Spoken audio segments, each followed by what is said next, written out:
Hello. Very good afternoon to you, James. How are you, buddy?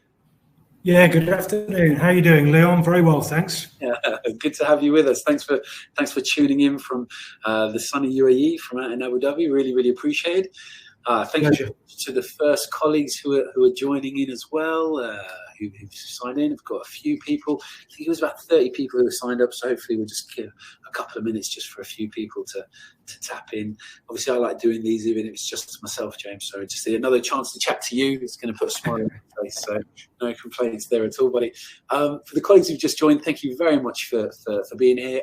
If you just look over on the chat there, can you just let James and I know that you can hear us and see us? I'd be very grateful if you could just tap in to say hey at that point, just because sometimes we've started this, James, and we don't know, you think you're starting and no one's actually hearing you or seeing you.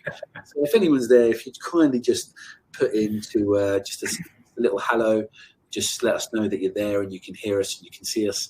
It would be very much appreciated. You've got better weather than us, I'm sure, James. It's pouring down here. Yeah, I don't want to boast, but it's pretty good here at the moment, sort of high 20s, low 30s for the winter. So we get about 5 or 6 months that are beautiful here, and then the rest of the time it's probably a little bit too hot. Oh, wonderful. I used to live there in 2004. Yeah, and I remember the heat. Thank you so much, Pip. Thank you so much, Sarah. Thank you, James. Thank you, Kath. It was brilliant to let us know. So really pleased to have James with us today to talk about our observation and support in school bubbles. So we're going to be talking a little bit about some of the challenges people are facing, and obviously how James is overcoming them in his school, and how we're supporting schools to overcome it as well. So yeah, a tiny bit of background in the first instance. Really nice to have you with us.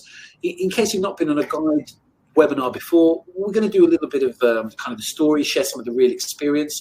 James is going to be taking us through some strategies, how we can do things to actually help staff right now, and then we're going to be looking at some case studies as well in what we do. So most of the time, James and I are going to be talking, hopefully sharing some useful information for you to take back into your spaces, places, and your work environments. And then afterwards, at any point, please do use the chat just to say hey, how are you, and what's going on, what you're looking forward to. So in fact, just as a little introduction, because it's been nice to get to know people afterwards in one-to-ones, if you just want to tell us where you're joining from, what you're hoping for from the webinar, because that will always shape the way that James and I will be able to maybe discuss or think of things with different hats. And what would you like us to maybe cover? Obviously, I know you've got a few things there, but if you just read over those items, hopefully it's coming through clear and you can see my screen.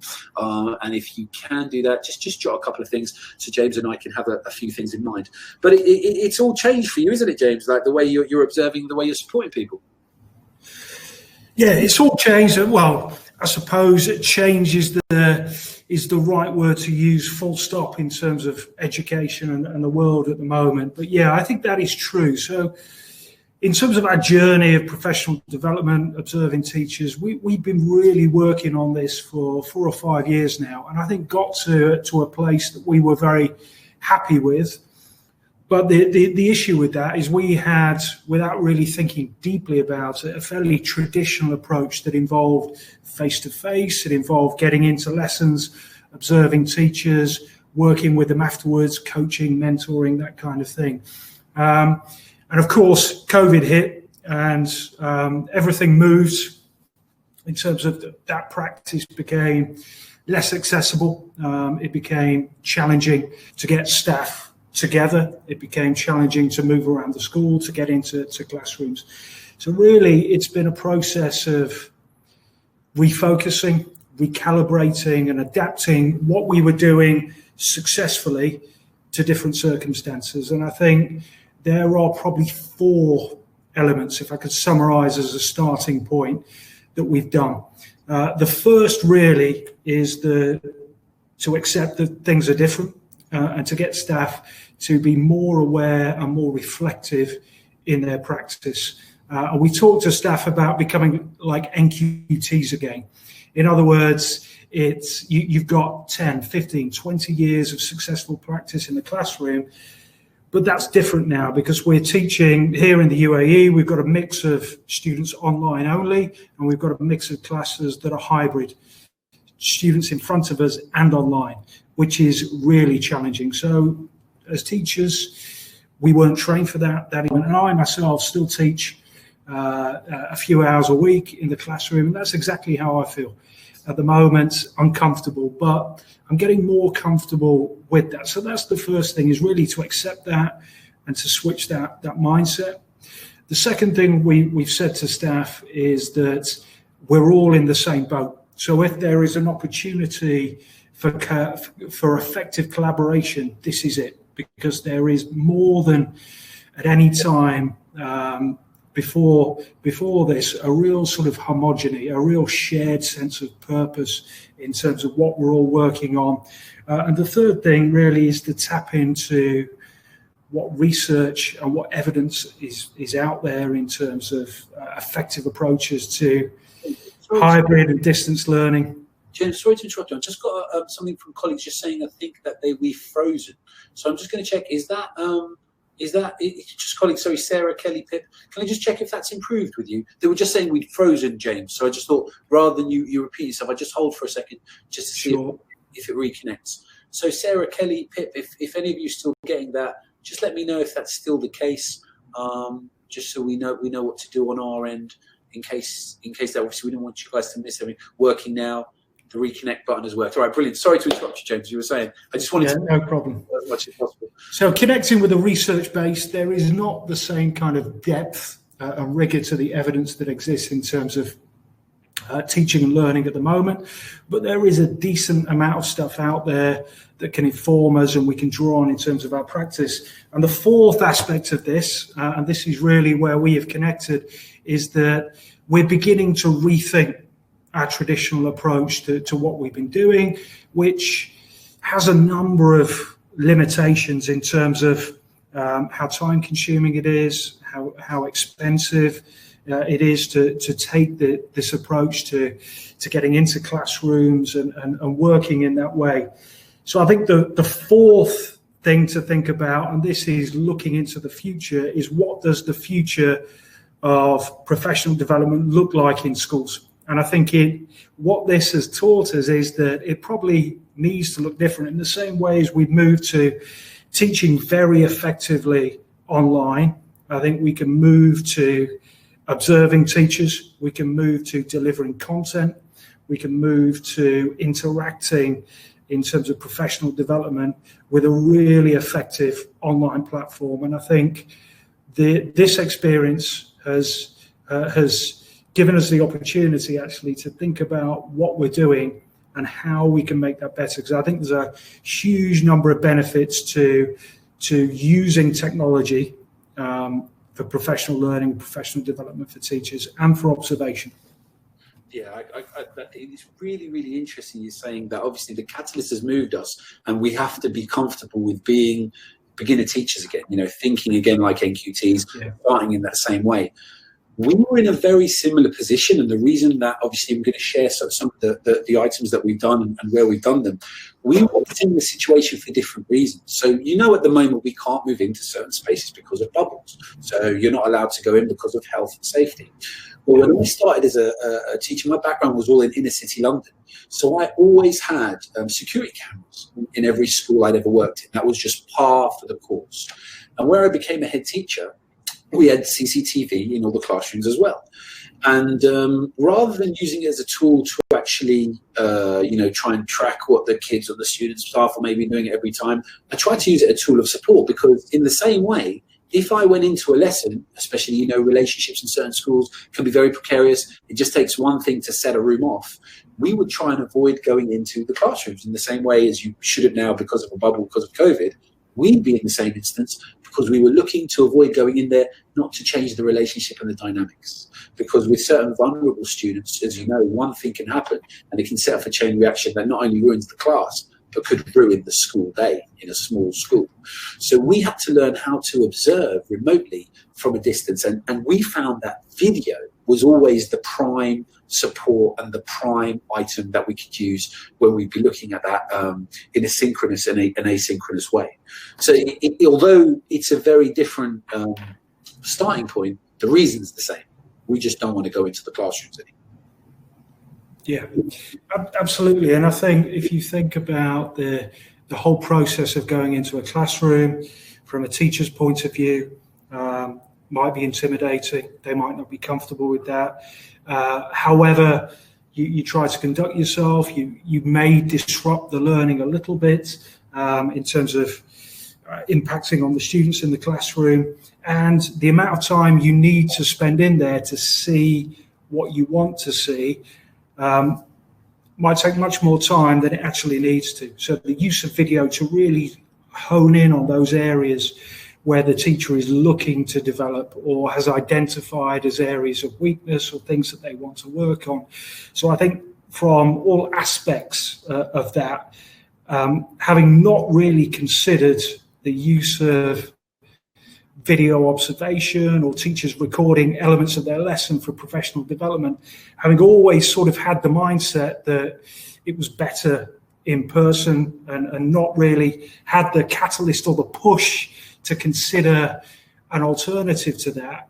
Now, having begun a process of working with teachers that are comfortable with that, getting teachers to share videos and parts of their lesson. In fact, we've got a research project going with the university looking at effective means of teaching hybrid lessons through video observation. So we've got a team of 9 researchers working in a university who are all observing teaching and learning and our teachers without setting foot in a classroom or within our school building.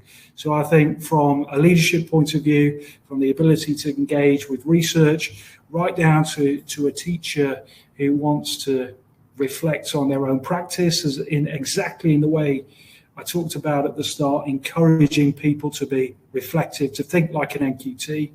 Just recording your lesson and watching part of it back, as I've done myself a couple of times recently, is incredibly powerful. So I think at a teacher level, at a leadership level, and even beyond that, at a research level as we're currently engaged, I think it's incredibly powerful. And I'm only a little bit annoyed that I never sort of spotted the potential of this before, because I think it's huge.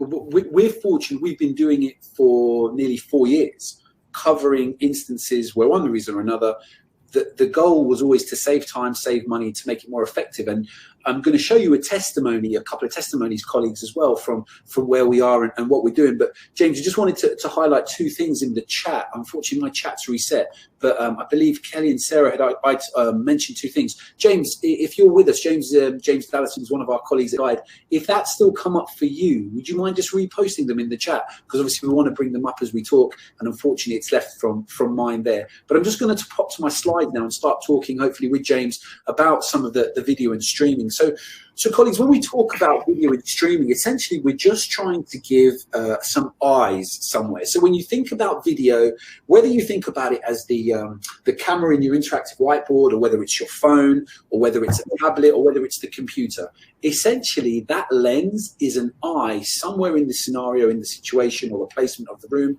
And what it ultimately allows you to do is it allows you to see in a space. But when you're thinking about the video, don't think about expensive camera setups in green screen rooms behind partitions. It's anything that has a lens. And we've worked with schools where they use their phones, their tablets, the interactive school whiteboard. You do not need to buy any kit for this, because the standard expectation of HD is available on almost any device now. You have 2 main places where you actually can start helping your colleagues. The first one is live, and we do this sometimes when we're helping schools, where they'll just set up a phone or a tablet on a FaceTime, a Zoom, or a Hangout, and they'll just let it play in the lesson for 30 seconds.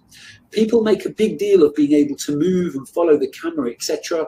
But just like how an MP3 requires your brain to fill in the missing parts of a record or an orchestra, in a similar way, when you see someone move off screen or they just come out of the vision for a while, your brain kind of fills in what's going on, because you've seen 100 classrooms in face-to-face pieces, so it fills it for you. You're not in a situation where you're like, what exactly is going on there? You can tell from the body language by which someone moves, you can tell by the speed at which someone moves, and you can also tell, obviously, you're still hearing what's going on in the space. Now, where you're using live video, obviously that is for instant observation, but one of the most powerful methods is what we refer to as asynchronous video or asynchronous support. And what that essentially means is you record something and then you upload or share it to somewhere to allow more and more people to be able to access it, and they feed back maybe a day later, they feed back maybe later that afternoon, but it's not in sync with when it's going on. And that's a key thing. That's what we found to be most strong. Because afterwards, if you give, and I don't know what your experiences in giving feedback are, James, but when we give NQTs or a trainer, even experienced teachers, feedback straight afterwards, they're still processing so much of what they've done, and so much of their autopilot right afterwards isn't the ideal time to do it. But similarly, waiting a week is no good because the lesson has become a distant memory. I don't know if you have any thoughts about the timing of when you give feedback. Yeah, I think exactly that. I think jumping straight into it, giving time for reflection, a day, 48 hours probably is the sweet spot. I think any longer than that, exactly, their ability to sort of recall the details. But video can help with that. So I think that with a recorded observation, you've got flexibility with your timing. So if something comes up and leaders are not able to meet, what you can say is, watch the video back, we'll go through this next week, if that isn't possible. So I do agree, probably 24, 48 hours is the sweet spot, but I think with videoed observation, you get more flexibility. Actually, you can buy yourself more time because they can watch it back and you can watch it back and it stays fresh. Yeah, very much so. And the other thing with the asynchronous is the next part. While it's fresh for one person, it's also important to have fresh eyes looking at the problem. Because sometimes, especially as mentors, I don't know how much you agree with this, we kind of inadvertently sometimes give evidence that's more aligned to how we would do things necessarily than what's best for the person because of our natural unconscious biases. But when you have asynchronous video, what it allows you to do is have a wider field of mentors available to view. Now, with your permission, colleagues, I'll just demonstrate that briefly. So I just hope you can see my screen. I'm just going to show you one part of our system. James, can you just confirm that that's come up for yourself and colleagues, my screen? Yeah, I can see. Brilliant. So I'll just make it a little bigger, colleagues. And without going into too much detail, I just want to show you that wider mentor feedback here. So I'm currently logged into us as a student, and I am in a workbook that is my QTS AO. But this obviously could be anything. I'm going to pop into my workbook, and my workbook is where I have uploaded various parts of my evidence, including a section of me being in class. Now, you'll see here that the teacher is teaching, and this is only a clip that's 1 minute 24, but you'll see there's two little dots here, and you have different colored dots, and these dots are essentially where mentors feed back to you. So this is a camera in a room, which could be in a support bubble, or as I said, a school where you don't want to change the dynamic. And then essentially what you're going to see as I play this, colleagues, is this teacher has theoretically uploaded this as a piece of evidence for the standard, and then you're going to watch that. The mentor is able to drop a comment at that exact point. So I'll just let it play for a few seconds. So thinking about the asynchronous mentoring.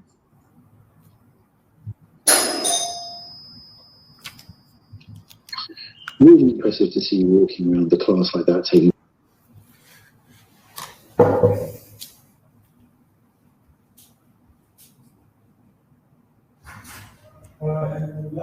Yes. Thank you very much.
Colleagues, can you hear me? Sorry, we can't hear you. Lost your sound, Leon. Apologies. Can anyone hear me now?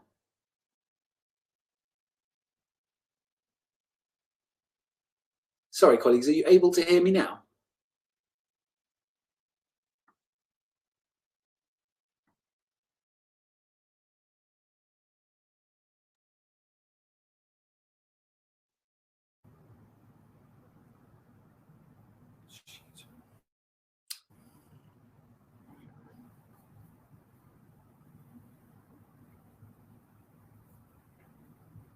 Hello, colleagues. Apologies for that. I think maybe we can wide a connection.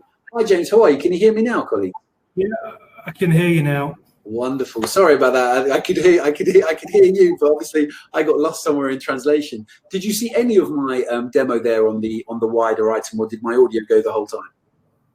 I saw the start of it, yeah, and then the audio went in the middle.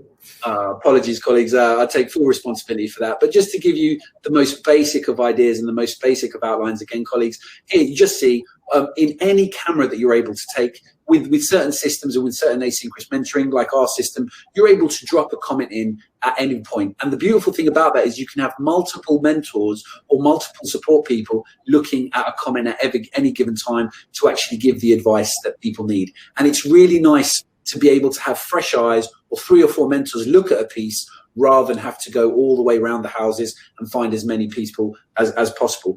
How are you overcoming that in your school, James? As I was saying, that is the challenge. So as we connected, we're looking at using video technology. We've started to use our own, which means that there's a lot of emailing back and forward, which is quite inefficient. People are using different platforms for that. The ability to comment isn't there in the same way. So we're trying to do this, but without the platform that you guys provide. So therefore, I can see some issues in terms of trying to manage that ad hoc, whereas having one place where you can drop the video, pick up the comments is very powerful. It's been a real lifesaver for us. And I think in terms of the way that people are choosing not only to use the tool for observation, in some schools it's changing the nature of how people look at what they're doing wholesale. So like you don't need to watch 20-30 minutes of a lesson anymore. They're asking candidates and staff to help them. Just give me 2 minutes, give me 3 minutes. Just show me the parts you need help with. Show me the parts that you're proud of. So it really can change the way that people are actually interaction and in the way that they interact and the way that they support each other in terms of their development. Yeah. I think there's good points to make with that in terms of professional development and empowering teachers. Teachers identifying what they need to improve on, what they're working on, and targeting those parts of the lesson, recording them deliberately, and getting that evidence to someone to have a look at. Means that exactly that. You're not spending 20, 30 minutes a lesson looking at all sorts of things that aren't relevant to that teacher. You're allowing that teacher to focus in on the areas that matter to them, and you're saving yourself time by being able to feedback on only those things. So it's, as I said before, it is very powerful, not just from the point of view of saving time, but something I didn't mention before is actually empowering teachers. What matters to you? What are you trying to improve in your practice? Show me that, and I'll give you the feedback and guidance to support you with that. So I think that's missing, and that's a point around videoing lessons can seem quite intimidating to a teacher to begin with, and we've had a little bit of experience with that. But if you give the power to them, well, you video what matters to you and get that across, I think that can be very positive once it's settled in the teacher's mindset. You know, I think this is a good point. It's a really good point. It's just a good time I'm going to share, and hopefully I won't lose you on my audio this time. Because we've been working with a lot of. Can you see that, James? Can you see that, colleagues? Is that coming? So it's a very, very short story. It's not a story. It's actually the way that mentors would mentor in observations. And what we're going to just go through here is a typical one. And I just wonder how much you can relate, as opposed to how the same school has done it with our system. So I'll only read it for a minute. Seema is heading to another observation. She has an inkling of how it's going to go, but that's because she's going to be there in the room. The class will respond to her as much as the class teacher, and she wonders if what she sees in lessons is really what happens when she's not there. She's seeing in NQT, Ravi. She knows this isn't when Ravi wants to be observed, but it's the only free time she has this week. As she arrives, she sees Ravi is somewhat nervous, and the students are too. She says, just pretend I'm not here, but knows she can never really disappear. She knows she has to give feedback as soon as possible, but with a full timetable, 4 more observations and 3 SLT objectives, she can't give feedback till a week later. Ravi is left nervously waiting. When they finally meet a week later, her notes jog her memory, but the specifics don't come to mind. Apologies, I've misspelled that there. Ravi starts apologizing again and again. In my other lessons, I was just so nervous, X, Y, Z. And with recall at less than 100%, it has after all been a busy week, Seema tries to reassure Ravi and mentions things to Ravi that he seems to almost have no idea that he's doing. And that's the most surprising thing about video, when people see themselves and it holds a real mirror to them and they don't realize they're doing it. If it wasn't for her position, he would outright deny them. Ravi takes 2 pieces of feedback and promises to improve for the next observation in 3 months' time. And this is real. This is a summary of a situation that was happening in school, and this is the change afterwards. In the comfort of a 1 free lesson, Seema logs into her school mentor portal. She sees that 7 new pieces of evidence have been uploaded from various members of the school team who she mentors. She knows the clips will be sections of lessons. She's been asking trainees to upload selfies of their lessons that they feel they do well and where they'd like to help improve each section. Improve. Each section is 2 to 5 minutes long, where she sees specific highlights or problems.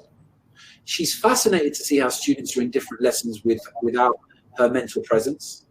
She realizes her presence in observations has a huge influence.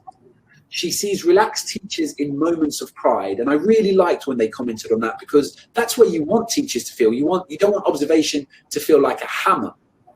She can see 2 examples of lessons where a teacher is failing to get students ready to go. She clicks and watches the lessons again and offers 2 or 3 pieces of advice at 2 points in each video, as I demonstrated a moment ago, colleagues. And within hours of the students uploading their videos, and she can use the link of one video to add to this week's training schedule as examples of good practice. Instead of visiting 5 classrooms and influencing them with her presence, which would have taken a day, Seema is happy she's gotten through 5 sessions of observation in half an hour. Simply unthinkable if she had to go into every classroom. Now, we've tidied that into a story, James, but that's the kind of change, and colleagues, I hope that was clear, that's the kind of change that we're seeing. Something that was slow, bitty, very subjective, becomes an objective, understood, agreed upon, quick response. So it's almost turning observation into almost WhatsApp or Facebook speed. Not to say that that's the best and the be all and end all, but that's where we've been getting people to, and that's what we've been seeing in terms of their development. So continuing now, colleagues, in terms of the items that James and I were talking about here, we're just going to go back to the slides and touch upon some of the other items to do with video. And so the last part here, I'm thinking about the remote mentoring. And one of the beautiful things about the remote mentoring is, as we said, when it's asynchronous, you don't have to be in the same room as some of your colleagues to be working with them and to be doing certain items. You can see them remotely. It's also been really interesting to be able to share school-to-school international experiences, because we're able to give qualifications in teaching to people remotely, which has really, really helped. And I don't know if you're suffering the same in Abu Dhabi at the moment, James, but in the UK, a lot of the people we have doing QTS with the universities, they're unable to have mentors in the schools. So there's a whole cohort of people waiting for QTS who simply cannot get it at the moment. And when you think, the ability with video, it would really change that and really help people develop and grow. Yeah, exactly the same. So what I do, I work with the University of Sunderland and Buckingham on their PGCE programs and QTS A-only assessments. And it's very difficult to get into schools. Observations have been put back and put back, and there's a real backlog now going into next term. And if the situation doesn't change, then I don't know where we get to. People are going to be left in limbo, or the universities are going to have to find an alternative to make that work.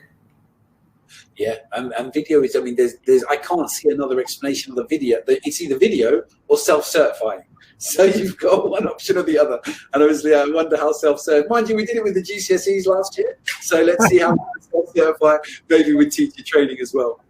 So touching again, James, on some of your real experiences, and I know you've mentioned some of them as well, but are there any further ones that you'd like to share with where you were in your school? Yeah, I think we'll just...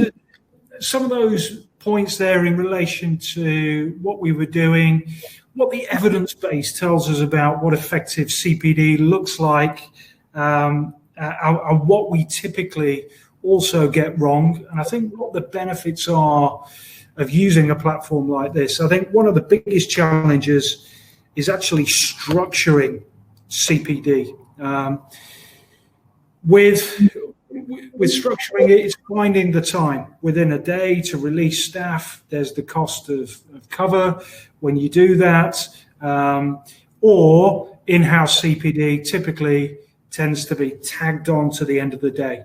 So why we think, or why we ever thought getting 30, 40, 50 plus teachers together in one room, giving them a set piece of information that may be pertinent to some, but certainly not all, is going to have any impact on classroom practice. I've no idea. But clearly, it doesn't work. I mean, the research tells us that just doesn't work. What I think does work is offering staff flexibility to pick up material and content at a time that works for them, that suits them within their working day or after that, and to pick up targeted, personalized CPD content that relates to what they need to improve in their practice. I think that is a world away.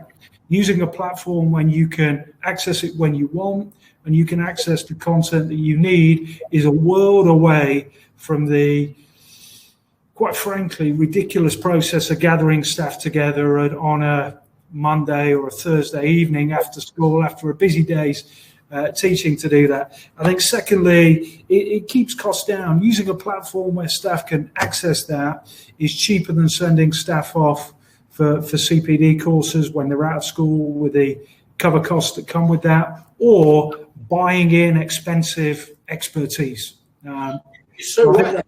It's the cost of us being in that room. I mean, I never forget when you have say you have the whole school in one room for a half day inset or a full day inset. You've just cost yourself £30,000 in wages for you to be in a room to watch your own PowerPoints.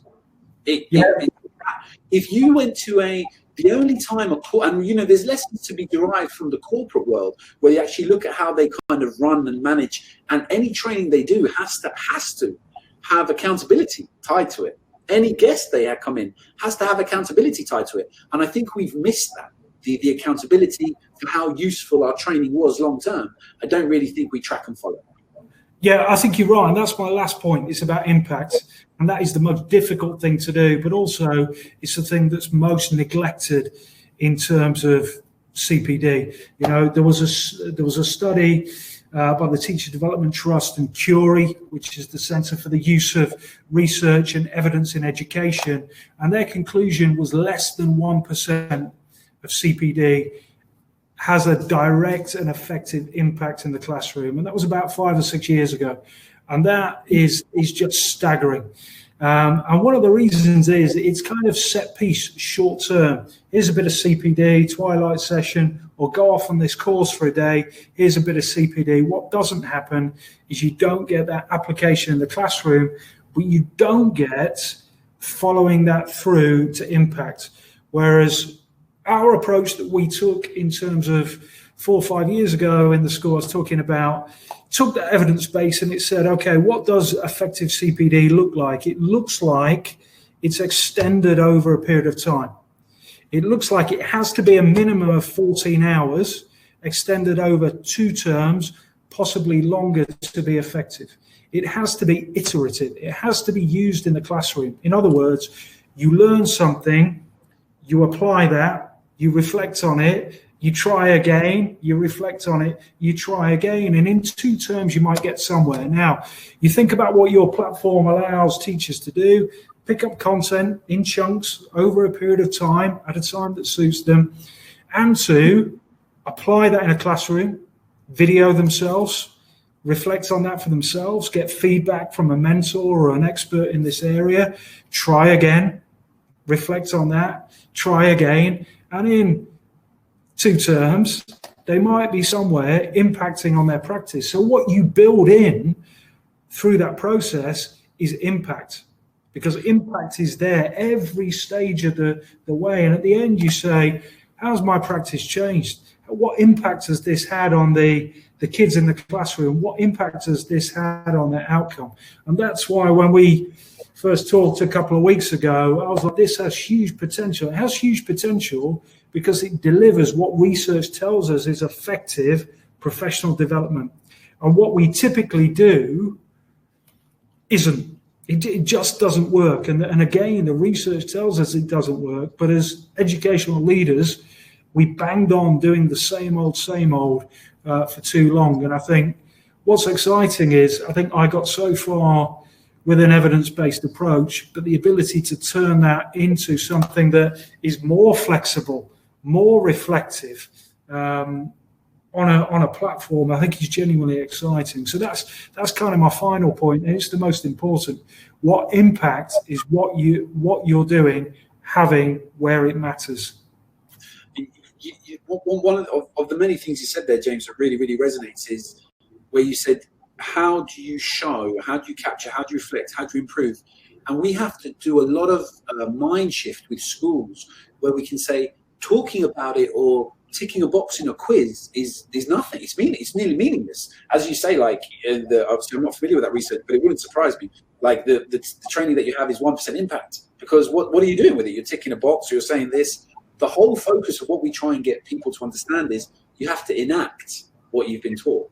So anything that you've taken in training, if you're not enacting it, if it's not outcomes based, what are we doing? But we understand as well the pressure of trying to produce the materials in the first place, trying to get over the school politics, everyone turning up after school. There's so much emphasis on actually the creation of what you need to learn. There isn't as much emphasis on follow-up. And we're trying to flip that with the schools that we work with and how we're doing that and how we're moving it forward. But colleagues, hopefully that's been a good start. There's only a few more pieces after this. So just if you have any questions, suggestions, or any kind of requests or thoughts, please just pop them in the chat, and James and I will come to them in a moment. We're just going to flick over and just listen to a couple of testimonials. There's one NQT testimonial in particular I want to play to you, colleagues, just to show the difference. And this is pivotal because, as James said, we're all NQTs at the moment. We're all going through a place where we're learning to do new things online, and we shouldn't do it in a siloed and autonomous way that we're used to with the rest of our teaching profession. It really could be something that we can learn and go through. So I'm just gonna skip this, and hopefully this will play in this section here. And if not, I'll just grab it from somewhere else. Forgive me, colleagues, it might not like that video player, but I have it. Thankfully, obviously, in the time of COVID, you have to have backup plan 1, backup plan 2, backup plan 3. Sorry. So I'm just gonna just bring that up again now. Bear with me 1 second.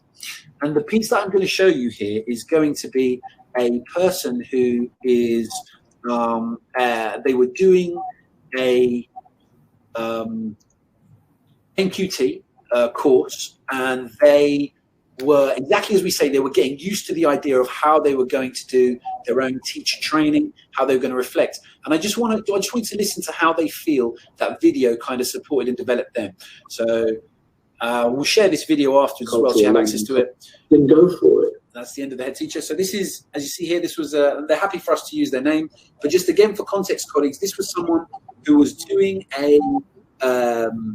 they were doing their QTS, and this is how video observation helped them and helped them in their school culture. Yeah. With the filming evidence, like, what was that experience like? Is it something that you've done previously, or did you change a culture or learn a new culture to do that?